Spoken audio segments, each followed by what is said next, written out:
Ayo berinvestasi akhirat, bangun rumahmu di surganya. Sempurnakanlah ibadah Anda dengan beramal jariah yang pahalanya tidak terputus hingga akhir kiamat dengan ikut berdonasi untuk pembangunan Masjid Agung Al-Akbar Kota Sorong. Mudah bicara, mudah bicara, mudah bicara, mudah bicara, mudah bicara, mudah bicara, mudah bicara. Baik, bismillahirrahmanirrahim. Assalamualaikum warahmatullahi wabarakatuh, sahabat sekalian. Alhamdulillah, ini kedua kalinya saya ketemu dengan sahabat saya, Mr. Danusyah. Selamat datang, bro. Masya Terima Allah. kasih saya diajak. Alhamdulillah, gimana kabarmu hari ini? Alhamdulillah. Aktivitas berjalan lancar? Aktivitas alhamdulillah lancar-lancar. Aku dengar juga. kemarin lagi sakit gigi. Ya begitulah. Tapi dinembak nanti aja ya, puasa tetap berjalan alhamdulillah. Dan syukur alhamdulillah juga sahabat sekalian, hari ini saya kedatangan tamu istimewa. Beliau adalah dosen dari IAIN Kendari dan saat ini beliau sedang safari dakwah di Kota Sorong. Ahlan wa sahlan, Dr. Abdul Ghaffar, Masya Allah. Selamat datang di Kota Sorong, Udak. Alhamdulillah. Ustadz udah berapa kali datang ke Sorong, Papua Barat tepatnya? Kalau Sorongnya dari tahun 2012 pernah, 2013, 15, setelah itu berhenti, 2022 masuk lagi baru 2023 ini sudah 5 kali. Masya Allah, kesannya gimana nih Kota Sorong ini? Ada perubahan nggak tuh selama proses perjalanan ke sini? Iya, pertama saya datang dulu masih bandara belum sebagus sekarang. Iya. 2012 itu. Yes, Kemudian alhamdulillah ada perkembangan itu dari segi fisik, tetapi paling tidak dari segi pemahaman keagamaan itu yang kita lihat alhamdulillah ada perkembangan. Ada perkembangan ya. Di Kota Baik. Sorong. Hari ini insya Allah akan kita bahas terkait dengan kepemudaan dalam rangka pembangunan peradaban Islam khususnya. Kenapa tadi saya ajak Danu juga berdiskusi? Beliau juga salah satu pegiat pemuda Kota Sorong yang cukup viral. Oh gitu. Luar biasa ini. Yang pastinya banyak ide, pertanyaan yang mungkin nanti kita coba diskusikan bareng-bareng.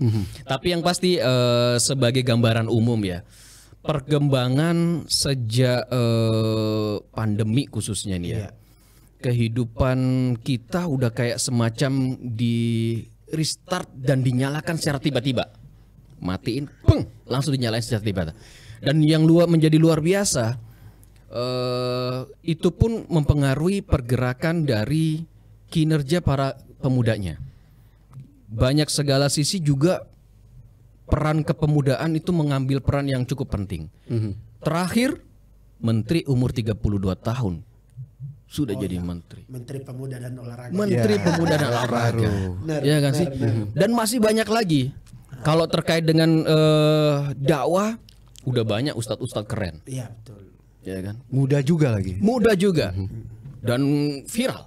Luar biasa. Cara penyampainya bagus sehingga membawa situasi kita menjadi menyenangkan. Cara proses dakwahnya bukan lagi di masjid.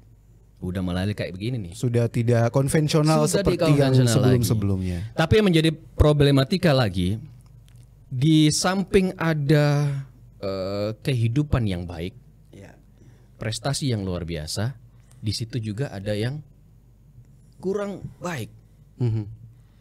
Kriminal, pemuda banyak. Betul. Terakhir, pelaku sudah divonis 3-4 tahun, masih di bawah umur. Kemudian ada banyak hal yang lainnya. Nah ini kalau menurut kamu gimana, Dan? Ya ini tentu saja menjadi sebuah fenomena ya, karena kalau misalnya kita flashback lagi lihat kata-kata lama begitu, yang kurang lebih seperti apa negaramu nanti itu tergantung pemudanya. Baik begitu. Bakal akan menjadi baik negaranya. Gitu. Buruk bakal menjadi buruk. Nah sekarang ini kan memang ada pergeseran peradaban begitu ya, terutama kalau kita bicara secara luas di Indonesia kan, entah itu dalam struktur pemerintahan dan lain sebagainya. Pemuda ini bergerak walaupun memang tidak secara sporadis ya Ustadz ya, bisa dikatakan seperti itu, tapi memang pelan-pelan banyak sekali nih pemuda-pemuda yang hadir dengan perannya masing-masing di berbagai sektor. Seperti yang dikatakan tadi, kalau sektor pemerintahan ada menteri muda, pengusaha sekarang sudah banyak pengusaha muda, banyak banget. Apalagi pendakwah muda dengan stylenya masing-masing begitu. Tapi ya itu lagi di sisi lain ternyata juga masih banyak pemuda ya kalau bahasa sehari-harinya salah jalan ya Ustadz ya, salah arah atau mungkin ya belum dapat hidayah yang bagus ya. Belum dapat jalan yang bagus gitu. Tapi menurut Ustadz nih, apakah proses seperti itu udah semacam kayak takdir dari Allah dan sirkulnya seperti itu? Nah, kalau kita bicara tentang bagaimana sebenarnya pemuda itu, kan yang paling ideal itu adalah mencari pemuda pertama. Bagaimana pemuda pada awal, misalnya putra Nabi Adam. Makanya di dalam Al-Quran itu ada satu ayat di surah Al-Ma'idah kalau tidak salah, ayat 27 itu Allah berfirman, watlu alaihim. Jadi Nabi sampai diperintahkan loh, watlu alaihim, bacakan atau ceritakan kepada umatmu. Siapa yang diceritakan? Naba abnai Adam bil haqqi idh qaraba qurbanan itu. Jadi kisah dua pemuda anak Nabi Adam yang karakternya ini ya seperti kita tadi ceritakan ini. Ada yang jelek, ada yang baik. Jadi dulu itu sebenarnya udah ada. Sudah ada sejak masa Nabi Adam. Akarnya dari situ. Akarnya dari situ. Itu kita kenal lah namanya Qabil dengan Habil. Itu kan dua karakter yang sangat bertentangan padahal satu asal loh, sama-sama dari Adam. Betul. Ya, sama-sama dari Hawa. Tetapi dua putra beliau ini itu karakternya. Dan kita tahu itu sumbernya dari yang baik. Sumbernya dari yang baik. Jadi itu bertanda bahwa tidak selamanya yang baik melahirkan yang baik. Iya. Yang jelek juga tidak selamanya akan jadi jelek. Tidak. Tergantung dalam perjalanan itu dia kemudian dipengaruhi oleh lingkungan, dipengaruhi oleh karena itu kewajiban kita sesungguhnya adalah bagaimana selalu memberikan stimulus kebaikan-kebaikan. Siapa tahu dari stimulus itu kemudian orang berubah. Termasuk yang kita lakukan ini kan bagian dari stimulus kebaikan. Siapa tahu ada anak-anak muda di luar sana yang mendengarkan kita ngobrol begini, oh kok asik ya agama ya, kan bisa saja. Jadi itu ya sebenarnya. Jadi kalau dikatakan apakah pemuda saat ini yang hancur, saya kira dari dulu memang sudah siklus seperti itu. Jadi kalau bahasa saya itu sering bercanda gini, di mana ada Nabi, di situ ada Abu Jahal, Abu Lahab. Ya gitu. Bener ya. Iya, bener. Jadi kalau diturunkan yang baik pasti dia harus memerangi yang buruk. Gitu. Lalu apa fungsinya kalau semua baik? Apa fungsi agama kalau semua orang baik? Jadi memang agama datang itu untuk jadi petunjuk karena ada yang tidak baik. Kan logika itu yang ada ya kan, yang jalannya seperti itu. Jadi di dalam Al-Quran tadi yang kita bacakan tadi itu adalah dua karakter yang berbeda. Satu itu dia berkontribusi secara maksimal ketika diajak berkontribusi, apakah dalam negara, dalam ibadah, dalam sosial, dalam apa saja. Yang satunya karakternya dia asal-asalan. Makanya oleh Allah digambarkan satu diterima kontribusinya, satu tidak. Karena itu tadi terkait dengan ini orang serius atau tidak. Jadi kalau serius ada hasilnya, kalau tidak ya tidak. Itu gambaran Qabil Habil itu. Jadi Habil itu adalah seorang petani, Qabil itu seorang pengembala. Jadi dua profesi yang berbeda. Itu juga pelajaran buat kita bahwa pemuda itu tidak mesti profesinya sama.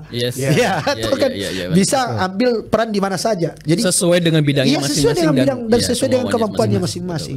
Buktinya, putra Nabi Adam ini sama, bapaknya sama, tetapi profesinya tidak sama. Satu petani, satu pengembala.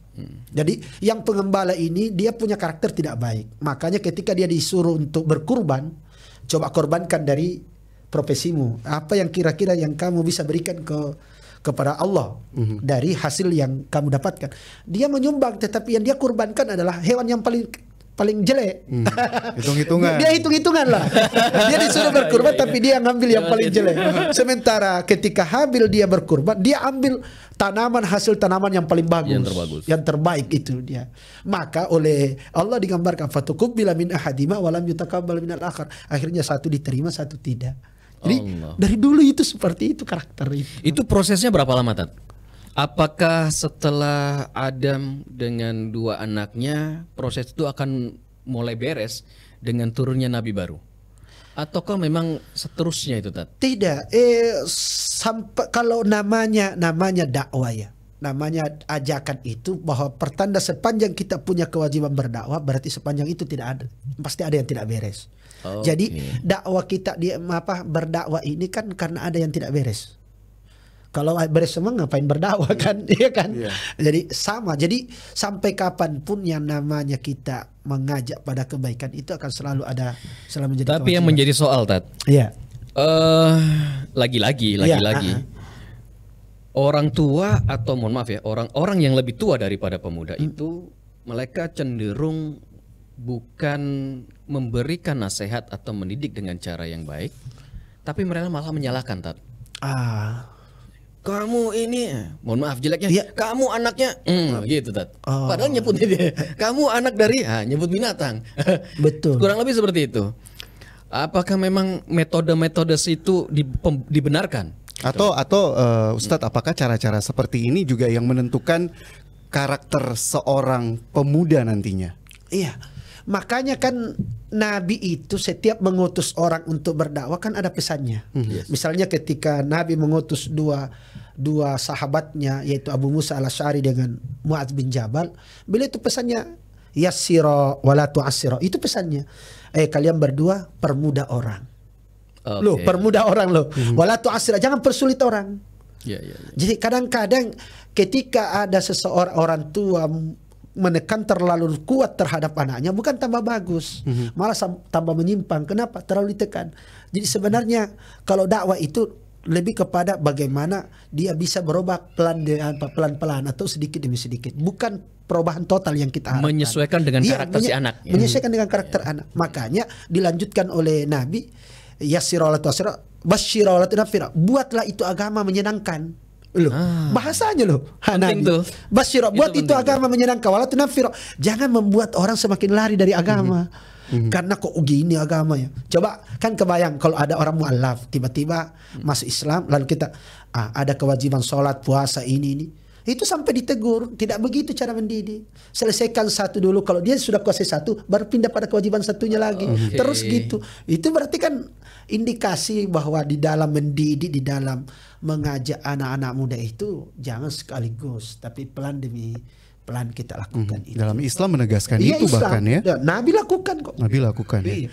Nah kalau tadi Ustadz ceritakan dari awal, dari anak Adam dan Hawa, bagaimana kemudian peran pemuda yang hadir pada saat peradaban Rasulullah, Ustadz? Apa yang mereka lakukan dan peran-perannya itu seperti apa?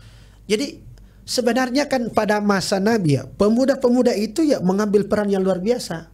Taruhlah Sayyidina Ali bin Abi Thalib. Ketika Nabi mau hijrah itu kan masih sangat muda beliau itu. Dan rela menggantikan Nabi di tempat tidurnya. Karena Nabi kan hijrahnya sembunyi-sembunyi bersama Abu Bakar As-Siddiq, sahabat Nabi. Nah, siapa yang gantikan di tempat tidur? Yang bertaruh nyawa? Sayyidina Ali. Dan itu anak muda. Saat itu. Dia rela loh. Saya yang tidur di tempatmu ya Rasul. Silakan jalan. Jadi sebenarnya kalau peran-peran pemuda itu, ada sahabat Nabi, dia minta, saya mau perang, saya mau berjihad. Oleh Nabi, wah jangan, kamu berbakti dulu pada orang tuamu dulu, kan masih punya orang tua. Itu kan luar biasa cara Nabi ya. Tidak semua dikasih kesempatan. Kamu masih punya orang tua, masih, oh sudahlah, bakti pada orang tua dulu lah. Jangan. Padahal harapan tuh anak tuh jihad loh. Dia kan mau mati syahid. Benar. Jadi luar biasa. Makanya saya bilang, semakin kita melihat itu pemuda-pemuda pada masa Nabi, semakin kita bangga bagaimana Nabi itu memberikan porsi yang luar biasa terhadap terhadap ruang-ruang kepada para pemuda untuk mengambil peran. Ada yang berperan menuntut ilmu, ada yang berperan dalam menyiapkan segala keperluan yang dipakai untuk berjihad. Ada yang berperan untuk berjihad dengan cara membantu meladeni orang tuanya atau berbakti pada orang tuanya, macam-macam. Jadi sejak masa Nabi itu sesungguhnya Nabi itu orang yang berhasil mendidik pemuda dengan cara yang luar biasa. Bahkan ketika ada anak muda, mohon maaf ya, ada anak muda nakal. Contoh pada masa Nabi ada anak-anak muda ngejek Bilal bin Rabah ketika dia azan. Dia tiru tapi dia menirunya menghina, mengejek. Gitu ya. Tapi apa cara Nabi menyelesaikan masalah ini? Dia panggil anak muda itu, dia sampaikan, suaramu mantap. besok kamu yang azan ya. Saya mau dengar sekali Malah dikasih kesempatan loh. Padahal ngina loh. Biasa. Dia kasih kesempatan. Besok kamu azan ya. Saya mau dengar sekali suaramu. Bagus sekali suaramu. Besok azan. Setelah itu tidak pernah lagi ngejek. Kenapa? Dia sudah pernah menjadi muazzin. Nah, gitu loh. Jadi coba caranya Nabi itu loh. Iya. Kan apa ya? Cara Nabi menyelesaikan atau menghadapi anak-anak muda itu juga luar biasa. Tapi momen kayak begini tuh udah beda sekali, Tat. Iya. Malah orang-orang, mohon maaf ya, Iya. orang tua, saya bukannya mensegmentasi, tapi kebanyakan seperti itu. Mereka merasa benar, sehingga ketika anak muda mengambil kesempatan untuk mencoba mengekspresikan dirinya, itu ditahan.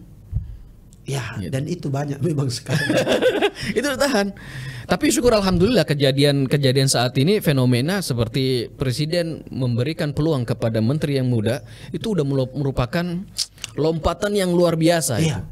Dan saya pikir akan menjadi shock terapi bagi orang-orang tua yang selalu mengekang lah kalau bahasa saya.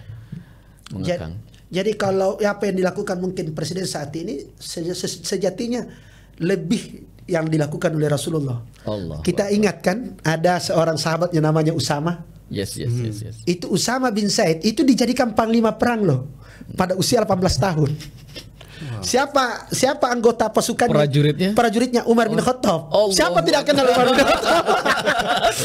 Coba, siapa yang tidak kenal Umar bin Khattab? Siapa yang tidak kenal Abu Bakar? Siapa yang tidak kenal Ali bin Abi Thalib? Itu anak buahnya. Yang malah yang dijadikan pemimpin itu Usama bin Zaid. Orang saat itu protes.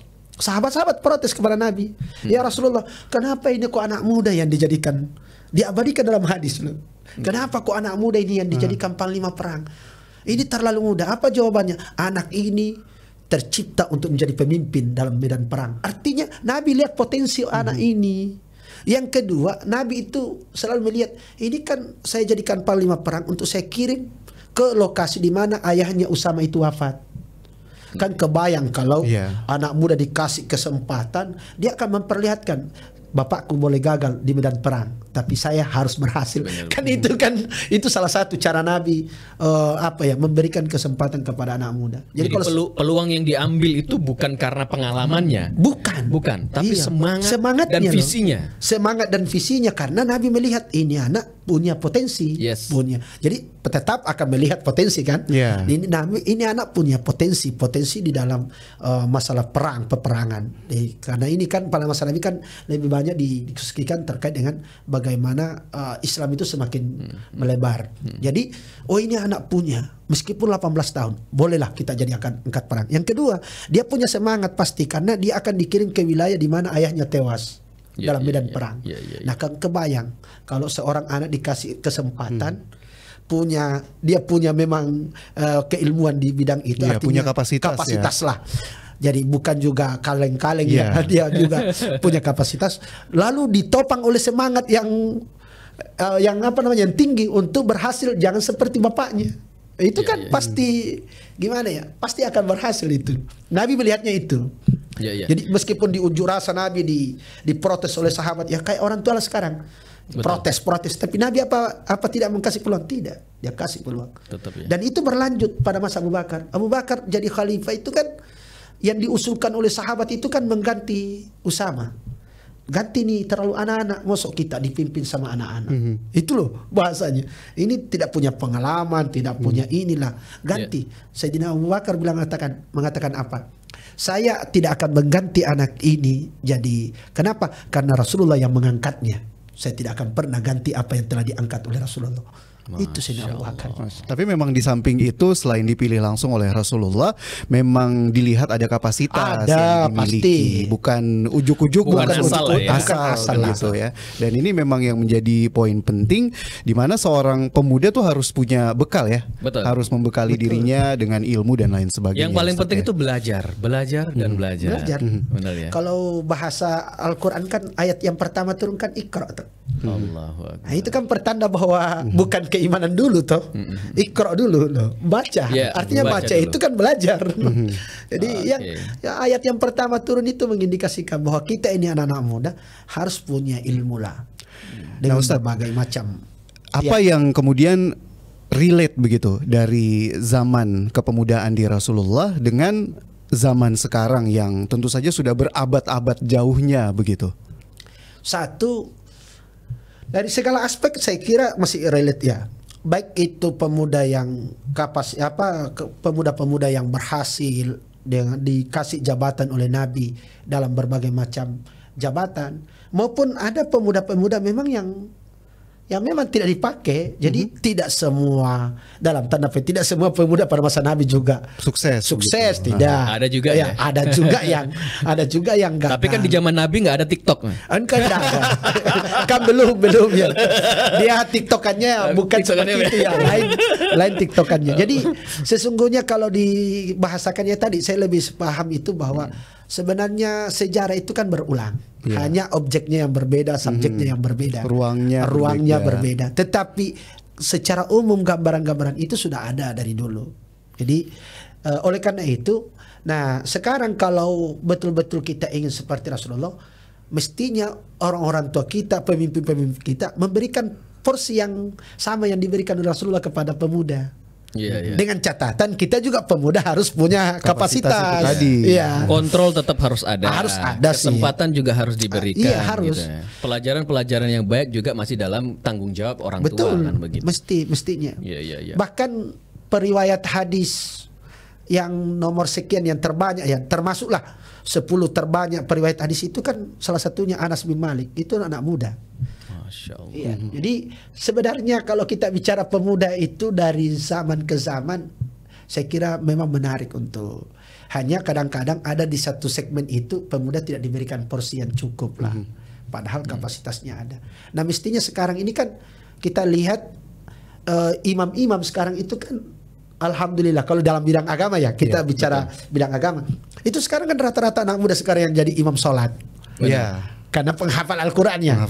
Dulu kan waktu saya masih kecil, sholat di belakang. Anak muda janganlah, apalagi belum nikah kan, jangan dulu kalau belum nikah, dia di luar dulu. Sekarang kan sudah mulai bergeser.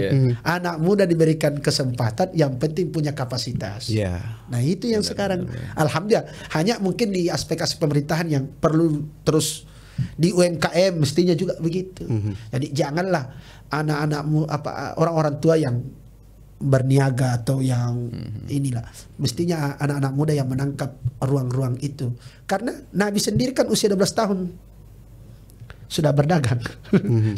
Sudah diperkenalkan perdagangan. 25 tahun kan sudah jadi saudagar yang sukses Nabi.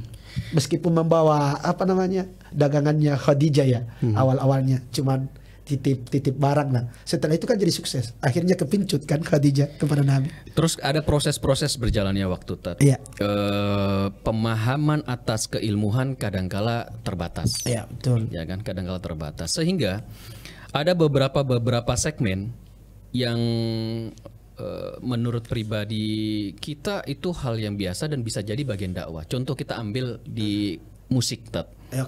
Anak muda pasti banyak itu yang bermain di musik, Tat. Tapi ada sebagian ulama kita yang juga nggak boleh bermain musik, ya kan? Nggak boleh bermain musik, yang begini. Itu menurut Ustaz gimana, Tat? Kan perlu dilihat dulu. Kenapa dulu pada masa Nabi? Kan ini kan pasti rujukan ulama-ulama yang tidak mau ke Nabi. Betul. Pertanyaan, kenapa pada masa Nabi musik tidak boleh, ini tidak boleh? Kan ini semua musik-musik pada masa Nabi itu menjadi alat untuk bermaksiat. Pada masa itu menjadi alat untuk menjadi alat untuk semakin jauh dari Tuhan, dari Allah Subhanahu wa taala. Oleh karena itu, di awal-awal Islam itu kan gini loh. Nabi itu orang yang ahli dalam strategi. Kalau saya perhatikan, saya baca itu, buktinya satu, awal-awal Islam dilarang ziarah kubur. Iya. Dua, awal Islam dilarang melukis, menggambar, mematung dan macam-macam lah. Pertanyaannya, kenapa dilarang? Kan kebayang kan umat Islam baru pindah dari kesirikan berhala.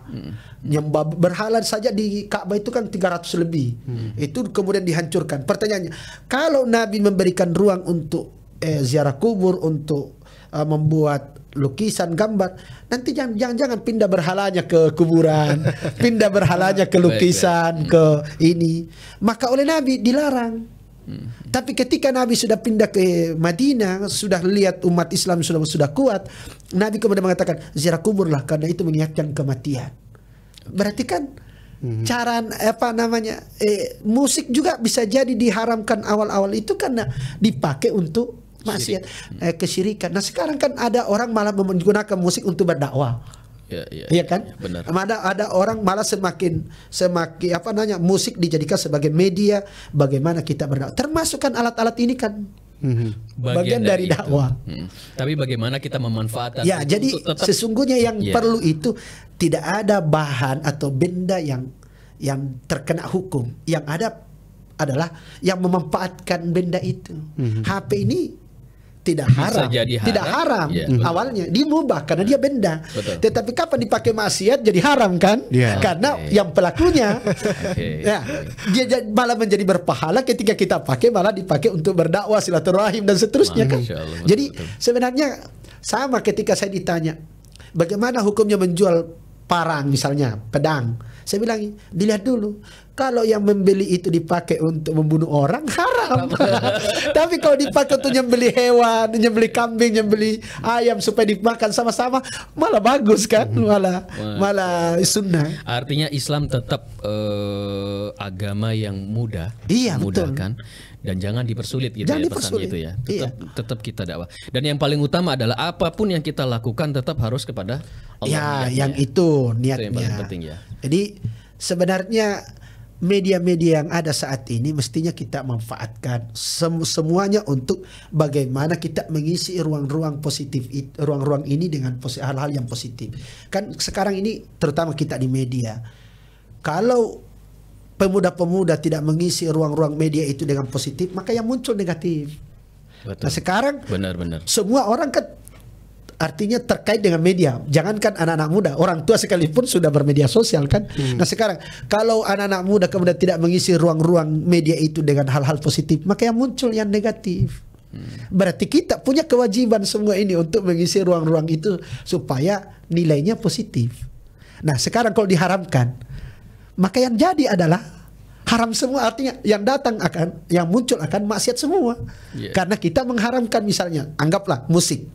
Jadi ketika orang senang, anak muda senang pada musik, lalu kita kemudian mengharamkan, akhirnya musik itu betul-betul pure untuk orang yang untuk dipakai maksiat, untuk haram. Akhirnya kita tidak pernah lagi mengatakan musik itu ternyata tidak ada manfaatnya. Padahal bisa dipakai untuk syiar, bisa dipakai untuk berdakwah, bisa dipakai untuk mengajak pada kebaikan. Contohlah bangunkan sahur kan pakai musik. Sebagiannya kan sahur kan pakai musik, ada nadanya, bahkan pakai baban ini, pakai tak menabung. Itu malah dipakai. Coba kalau anak-anak muda itu kita larang, tidak boleh. Kira-kira mereka lakukan apa dong? Dan yang paling penting nggak boleh mendahului hukumnya Allah. Kamu haram, nggak boleh dong. Jadi mestinya yang kita lihat, kecuali kalau memang sesuatu itu diharamkan oleh Allah. Contoh khamar, minuman, zina. Itu jelas itu. Sehingga kita tidak mengatakan ada manfaatnya. Gimana ada manfaatnya? Nah, kalau hal-hal yang sudah paten dilarang disebutkan dalam Al-Quran, kan begini. Biasa anak-anak muda atau orang-orang tua kita tidak paham bahwa haram itu dua model loh. Satu, ada yang haram karena bendanya. Memang bendanya yang diharamkan oleh Allah.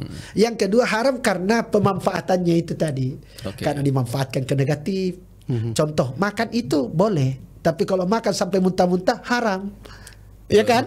Iya. Jadi bukan karena makannya yang haram, hanya karena berlebih-lebihan loh sampai muntah ya, menjadi haram. Jadi sama, HP mubah karena dia tidak, tapi kapan dipakai untuk maksiat jadi haram. Berarti kan bukan HP yang haram, bukan bendanya, tapi pemanfaatannya kepada hal yang haram akhirnya menjadi haram. Saya gini nih Ustadz, tadi di prolog tadi kan dikatakan nih sama Ical nih, kalau saya pelaku seni lah, saya sampai sekarang bahkan masih aktif nyanyi, ngamen lah bahasanya. Kalau kita biasanya bilangnya seperti itu gitu. Kadang-kadang kan ini kan juga ada yang mazhab mengatakan haram, ada yang tidak. Tapi kan di sisi lain dari segi kemanusiaan, di sisi lain dari lubuk hati yang paling dalam kan kita pasti punya fitrah ketakwaan kepada Allah Subhanahu wa taala. Ada rasa takut juga sih sebenarnya Ustadz. saat kita nyanyi kan kita dibayar nih, kita dikasih duit. Nah duit itu kita pakai makan dan lain sebagainya begitu. Ada kekhawatiran takut, aduh ini uangnya kira-kira halal tidak dan lain sebagainya seperti itu. Itu yang pertama nih. Kemudian saya juga biasa tulis lagu nih Ustadz. Ada beberapa lagu yang saya tulis yang sebenarnya itu bentuk kekaguman saya sama Allah Subhanahu Wa Taala, tapi di apa namanya ya? Kalau dalam bahasa sastranya itu diubah jadi bahasa yang lebih mudah dipahami. Contoh misalnya ada di lagu saya. Kata-katanya ini bentuk ekspresi saya sama Allah, sama Tuhan. Saya bilang gini di lagu itu, cintailah diriku apa adanya karena memang begitulah diriku. Itu itu yang pertama. Ada juga lagu yang saya tulis, jika kau percaya matahari bersinar, jika kau percaya bulan selalu terangi malam, maka begitulah cintaku padamu. Jadi di situ maksud saya kekuasaan Allah yang absolut itu saya tonjolkan di lagu itu, tapi dengan bahasa cinta, bahasa yang sederhana. Kalau seperti itu gimana tuh Ustaz? Saya kira yang ini hebat ini, saya kagum dulu ini kalimat. Saya langsung ingat seorang ulama namanya Jalaluddin Ar-Rumi. Kan luar biasa itu. Seorang ulama hafal Al-Qur'an. Tetapi di dalam menggambarkan kecintaannya kepada Allah itu dengan bahasa-bahasa seperti tadi. Kan begini, cinta kita kepada Allah itu kan beda-beda. Maka cara membahasakannya juga berbeda. Makanya kenapa kemudian dalam Islam itu mahabbah itu tidak pernah diatur. Cinta itu tidak bisa diatur. Jadi bahkan begini, sampai ada seloroh begini. Jangankan ke Allah ya, ke manusia dulu. Kalau saya suka seseorang perempuan, apakah langsung berdosa? Tidak. Kecuali kalau cinta saya kemudian saya implementasikan dalam bentuk kata-kata dengan misalnya menyampaikan saya cinta kamu, atau dalam perbuatan dengan cari WA-nya, cari ini dan itu baru dosa. Tetapi kalau sekedar suka itu fitrah, tidak bisa karena muncul dari dalam. Nah, apalagi kepada Allah. Bahkan seperti kalau ungkapan-ungkapan tadi kan kita ingat ingat seorang perempuannya yang sangat terkenal, Rabi'ah Adawiyah. Rabi'ah Adawiyah itu kan sampai dia mengatakan ketika dilamar oleh seorang ulama, beliau lalu menyampaikan, saya terima lamaranmu dengan catatan cinta saya tidak terbagi antara cintaku kepada Allah dengan cintaku kepadamu. Masya Allah. Itu kan saking kagumnya, saking level dalam tasawufnya itu namanya level mahabbah. Dia cintanya kepada Allah luar biasa. Sehingga kalau yang begitu, apa yang salah? Apanya yang salah? Karena ini adalah ungkapan-ungkapan kita, kecintaan kita kepada Allah. Dan jangankan itu, kepada Rasul juga kan salawat macam-macam. Pertanyaannya, kenapa salawat kita kepada Rasulullah macam-macam? Karena itu bentuk ekspresi seseorang kepada Rasulnya. Ada yang Allahumma salli ala Muhammad, ada yang salawat nariyah, ada salawat badar, ada yang salawat tibil qulub. Kenapa kok macam-macam salawat? Karena itu ekspresi seseorang kepada Rasulullah. Sementara Nabi tidak pernah menentukan bahwa ini salawatnya. Yang penting bersalawatlah kepadaku. Kan sama dengan Allah, cintai saya. Kalau kamu sudah cintai saya akan mencintai. Kan begitu. Nah, bagaimana mengekspresikan cinta? Ya macam-macam orang. Ada orang ekspresi cintanya seperti Ali bin Abi Thalib, ada yang seperti Utsman bin Affan, ada yang seperti sahabat yang lain. Jadi ekspresi cinta itu sahabat-sahabat Nabi itu, bahkan ulama-ulama kita beda-beda. Kita mungkin pernah dengar ekspresi cintanya Siti Jenar kepada Allah. Ini berbeda dengan ulama-ulama saat itu yang disebut dengan Wali Songo. Itu ekspresi cintanya beda loh. Satu ekspresi cintanya itu semua karena saking cintanya, semua yang dia lihat adalah Allah. Sampai dia mengatakan ketika dia dipanggil untuk disidang, Siti Jenar dipanggil oleh Wali Songo, apa jawabannya? Tidak ada Siti Jenar sini, yang ada adalah Allah. Dianggap kafir. Dianggap kafir, dihukum karena berbahaya. Sebenarnya ulama tahu bahwa itu tidak masalah, tapi kepada orang lain bisa masalah sehingga dia dihukum. Jadi ekspresi cinta itu tidak bisa dibatasi. Jadi artinya kita tidak boleh membatasi diri untuk mengekspresikan dengan catatan niatnya Iya karena itu Allah. memang Tapi betul-betul karena menjadi Allah. soal adalah pandangan orang lain atas apa ekspresi yang kita tuangkan. Kadang mereka berbeda, Tat. Makanya ini seperti karya-karya begitu supaya dia tersampaikan bahwa ini adalah Pesannya, betul. ekspresinya itu harus disampaikan juga sih. Jadi artinya dijelaskan bahwa syair-syair ini muncul karena ekspresi cinta saya kepada Allah. Sehingga sama, saya ingat candaannya guru saya namanya almarhum Kiai Haji Abdul Wahab. Itu ada orang Arab, ada syekh dari Arab makan. Tiba-tiba ini syekh dari Arab tidak mau makan karena di situ ada lilin dinyalakan. Ada dia tidak mau makan, dia bilang, wah ini nyembah api nih. Muridnya udah berpikir macam-macam ya. Ini saya saya yang berpikir. Yang berpikir. Ini kiai dia sudah mulai kaget. Kenapa ini tidak mau makan? Tidak mau makan. Beliau akhirnya tanya, "Ayo makan." Lah. Langsung karena mungkin sesama kiai ya, sesama ulama, langsung bilang, "Ini lilin saya nyalakan supaya jangan ada lalat yang dekat." Langsung saya mengatakan, oh gitu ya, langsung makan.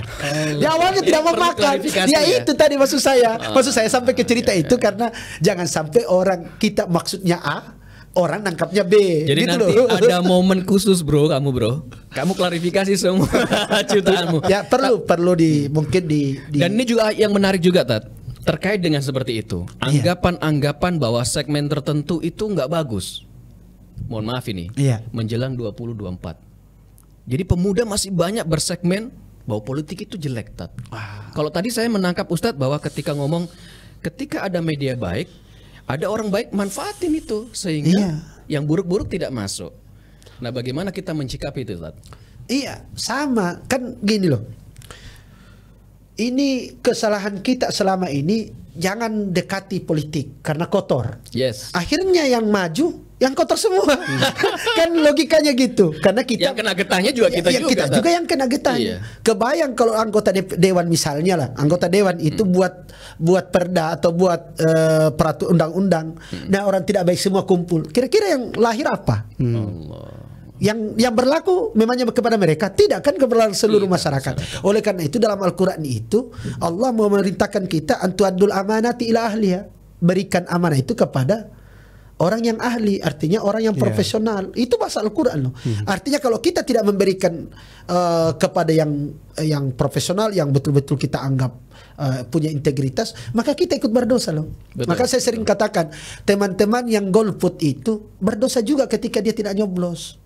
Tidak memilih orang yang tidak baik. Memilih yang baik. Kenapa? Gara-gara dia tidak memilih, akhirnya yang terpilih yang tidak baik. Kan mestinya cara berpikirnya gitu. Jangan mengatakan saya kan tidak memilih sehingga saya tidak berdosa.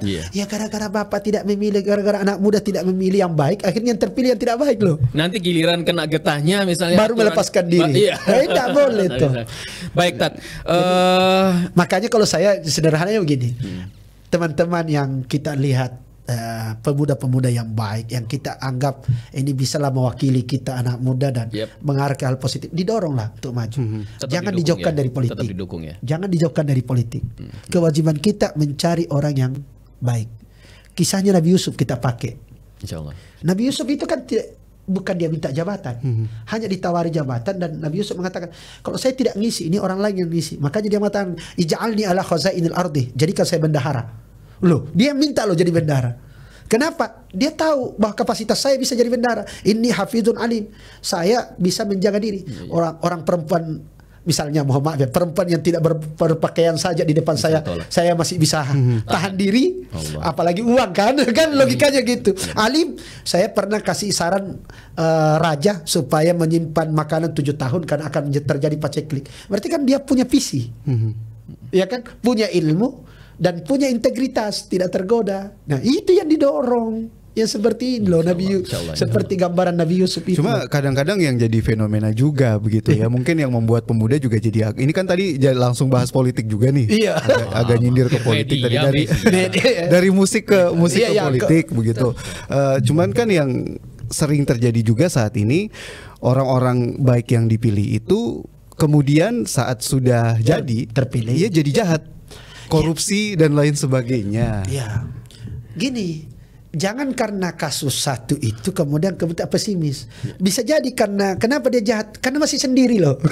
Gak ada temannya. Gak ada temannya loh. Bisa jadi korban dia ya. Iya, maka yang kita mesti dorong kan gini. Kalau orang baik sendiri, kemudian yang jahat yang lain, kan bisa saja yang lain ini konspirasi untuk menjebak yang baik ini. Maka yang mestinya kita lakukan bagaimana menciptakan lingkungan yang baik. Banyak yang baik. Dan itu pesan Nabi yang Amin sampaikan tadi saudara adalah alaikum bil jamaah, kata Nabi. Kalian harus berjamaah. Bukan sholat loh. Berjamaah itu artinya bersama-sama lah. Bersama-sama. Tentu memilih yang baik-baik juga ya. Memilih yang baik-baik, yang memilih juga baik, otomatis yang dipilih yang baik toh. Berarti itu karena sendiri tadi ya. Karena sendiri dan lagi apes, bro. Masya Allah, barakallah, jazakallah khair. Dan izin Tat, ini sebagai closing, mungkin nasihat. Udah mau closing ya? Saya mau tanya lagi sama Ustadz. Ini masih ada fenomena lagi. Oh, baik. Kan anak muda. Semangatnya kayak begitu tadi ya, luar biasa. Anak muda. Siap. Silakan. Dengan segala kekurangan begitu. Jadi saya ingin. Ini kan kita anak muda nih sering berpikir seperti ini. Ya sudah, karena masih muda tuh jadi soal ibadah ya. Jadi santai-santai saja lah. Tunggu tua dulu. Tunggu tua dulu, nanti baru kita mulai fokus sholat. Ini kan sudah jadi pemikiran yang luas, bahkan diterapkan rahasia yang umum. Bahkan bisa dibilang hampir semua anak muda tuh bisa dikatakan berpikir seperti ini ya, termasuk saya juga begitu. Jadi maksudnya nikmatin semua kemewahan yang ada di dunia ini. Nanti kan mau yang baik. Mumpung masih muda Ustaz. Jadi ya sudah sholat nanti aja, masih bisa nanti begitu. Kita kadang berpikir seperti itu Ustaz. Nah, jadi supaya diluruskan pemikiran seperti ini, karena kan kita tidak tahu umur kita besok ini kan lanjut atau tidak kan. Jangan sampai nanti kita meninggal dalam keadaan yang tidak beriman dan tidak bertakwa, kan itu wah gawat parah itu. Nah, supaya juga Ustadz bisa mengedukasi nih pemikiran seperti ini, jangan sampai nih dilakukan sama anak-anak muda nih Ustadz. Kalau saya memang pemikiran-pemikiran itu sejak dulu sudah ada. Makanya kenapa kemudian Nabi itu sering mengapresiasi anak muda ketika dia anak muda itu baik. Ini kan cara Nabi kan begini. Kalau kenapa kita dapat banyak hadis itu tentang anak muda, tapi apresiasinya Nabi luar biasa. Misalnya, sab'atun yudhilluhumullahu fi dhilli yawma la dhilla illa dhilluh. Nanti di akhirat itu ada 7 kelompok yang dapat naungan di saat tidak ada naungan selain naungan Allah. Salah satunya itu adalah syabun nasya fi ibadati rabbi. Anak-anak muda yang tumbuh beribadah kepada Tuhan, kepada Allah. Kenapa diapresiasi luar biasa sampai apresiasinya mendapatkan naungan? Karena Rasulullah tahu bahwa anak muda ini cara berpikirnya kalau tidak diapresiasi nanti bilang nantilah tua nanti ini ada pastinya lah kita akan sadar. Cara berpikirnya frontal. Iya, frontal. Makanya oleh Rasulullah dikasih apa istilahnya? Dikasih penghargaan, reward. Kalau Anda anak muda itu begini, sampai kan ada bahasa itu. Kalau sejak muda kita kuat beribadah, maka ketika kita tua tidak kuat lagi beribadah, tetap jalan pahalanya. Kan coba kan ada bahasa begitu. Jangan nunggu tuanya, karena jangan sampai ketika tua sudah tidak bisa beribadah. Udah ada niat cuma nggak bisa berdiri. Iya, ada niat, tapi kalau sudah daya tidak ada. Benar. Ya sudah kolesterol sudah. Kan bisa tayamum. Iya, tapi kan sudah beda. Tapi kan nggak sempurna. Sudah beda. Di masjid dengan tidak di masjid kan beda. Pahalanya beda jauh. Mau berangkat ke masjid sudah tidak kuat, mau naik motor sudah tidak kelihatan jalan. Apalagi mohon maaf ini lagi ngebaca, imamnya lagi ngebaca agak panjang. Dia udah langsung mikir, waduh lama banget ini imam. Makanya oleh Nabi seperti itu. Jadi itu loh maksudnya, bahwa ternyata Nabi itu membaca suasana kebatinan anak-anak muda sehingga diberikan apresiasi yang luar biasa. Termasuk tadi itu diberikan ruang-ruang untuk berkarya. Jadi kita sebagai anak muda tuh mesti gimana nih Ustadz agar kita tetap bisa menikmati suasana kepemudaan, tetap bisa menikmati suasana kepemudaan, tapi juga tetap punya visi beribadah pada Allah. Ya kita kembali ke Al-Quran. Bahasa Al-Quran itu tuntutlah akhirat wala tansa nasibaka minad dunya, tapi jangan lupa bagaimana dunia. Silakan dunia dinikmati, tetapi jangan lupa akhiratnya loh. Oke. Jadi sederhana ke bahasa Al-Quran itu ya. Jadi silakan tuntut akhirat, tapi jangan lupa dunia. Artinya kita hidup di dunia ya oke lah. Kita ambil segmen mungkin ada sedikit lah kemewahan, tapi ingat bayar zakat misalnya kan gitu. Tetap laksanakan kewajiban-kewajiban, sehingga anak muda itu jangan dikekang dengan tidak boleh ini, tidak boleh ini, akhirnya ya. Jadi artinya narsis juga masih boleh, selfie masih juga boleh dengan kadar yang wajar lah. Kadar yang wajar. Jangan berlebihan. Jangan mengarah ke maksiat, kan tinggal itu. Betul. Orang selfie apa yang salah? Ya. Apalagi kalau selfie-nya malah menghasilkan uang, kan silakan monggo-monggo saja. Tetapi jangan yang sampai mengarah kepada hal-hal yang negatif, itu saja lah. Jadi batasannya jangan negatif lah. Iya. Masya Allah, luar biasa diskusinya. Udah cukup Dan? Sebenarnya masih banyak lagi yang saya tanyakan gitu. Dan beliau masih tapi mungkin di segmen yang lain dengan tema yang lain, insya Allah ya. Baik, Ustadz, jazakallah khair. Dan Sama-sama. izin terakhir untuk sebagai closing, termasuk juga mengajak bagaimana kita pemuda itu berperan juga ngebangun ikon Masjid Agung Al-Akbar ini, Tat. Dan tentu nasihat buat kami dan seluruh sahabat-sahabat yang ada di luar sana, Tat. Silakan, Tat. Oke. Saya ingin mengajak kita semua, para anak muda, pemuda-pemudi di Kota Sorong ini, khususnya yang kita ada di Masjid Al-Akbar, supaya masjid ini kemudian betul-betul ada peran anak muda di dalamnya. Kita kembali kepada gambaran Al-Quran tentang pemuda pada masa Nabi Adam lah. Insyaallah. Gambaran anak muda di putra Nabi Adam, yaitu Qabil dan Habil. Bahwa kalau mau pemuda yang hebat, contohlah Habil. Habil itu karakternya bagaimana? Satu, ketika dia berkontribusi, dia selalu berusaha secara maksimal. Yes. Misalnya anak-anak muda disuruh berkontribusi untuk Masjid Al-Akbar, maksimallah berkontribusi sesuai dengan kemampuan kita masing-masing di media misalnya, atau misalnya gimana supaya masjid ini makmur, ramai, dengan membuat kegiatan-kegiatan keagamaan atau lomba-lomba Islami dan macam-macam lah. Jadi kita berkontribusi secara maksimal. Karena itulah karakter Habil. Yang kedua, ketika kita terjun ke dunia, misalnya ke sosial, maka usahakanlah bagaimana supaya apa yang kita lakukan itu betul-betul dirasakan manfaatnya oleh masyarakat. Itu seperti yang dilakukan oleh Habil, diterima kurbannya oleh Allah karena betul-betul dia memberikan yang terbaik kepada Allah. Meskipun saat itu bukan masyarakat yang nikmati, karena kan belum ada masyarakat. Tentu kembali ke Allah. Yang ketiga, di dalam karakter Habil itu adalah dia tidak emosional. Makanya ketika dia ancam oleh Qabil, la aqtulannak, saya akan bunuh kamu, dia mengatakan la in basatta ilayya yadaka litaqtulani, kalau kamu mengayunkan pedang, menghunus pedang untuk membunuhku, ma ana bibasiti yadi ilaika liaqtul, saya tidak akan pernah membalas. Saya tidak akan membalas apa yang kamu lakukan. Artinya karakter Habil itu dia tidak membalas kejelekan orang, dia tidak mau membalas kejahatan orang. Karena dia mengatakan, kalau saya balas kejahatan orang, maka saya sama dengan kamu. Makanya dia mengatakan, ini akhafullah, saya takut sama Allah. Nah, itu karakternya Habil. Yang terakhir itu karakter Habil itu adalah dia tetap, meskipun begitu, dia tetap berkata-kata baik kepada saudaranya Qabil. Padahal Qabil minta ampun nakalnya, minta ampun jahatnya, tetapi dia tetap nasihati. Jadi anak muda, mari kita ambil peran untuk saling menasihati satu sama lain. Siapa tahu, kita tidak tahu dari mulut siapa diterima nasihat itu, sehingga kita saling menasihati satu sama lain. Barangkali itu. Masya Allah, barakallah. Semoga Ustadz sehat selalu. Salam buat keluarga, insya Allah. Dan Safari, insya Allah balik kapan, Tat? Satu hari setelah Lebaran, insya Allah. Masya Allah. Oh, jadi Ustadz hanya sementara di sini? Siap, sementara tuh.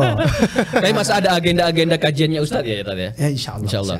Baik, terima kasih Bang Danu juga udah mampir hadir. Insya Allah kalau ada waktu lagi kita main lagi. Insya Allah, terima kasih sahabat-sahabat sekalian. Wabillahi taufiq wal hidayah. Assalamualaikum warahmatullahi wabarakatuh. Waalaikumsalam warahmatullahi wabarakatuh. Ayo dukung media dakwah Masjid Agung Al-Akbar dengan ikut berdonasi pengadaan alat multimedia dan operasional dakwah. Usia boleh terputus, pahala jariah mengalir terus.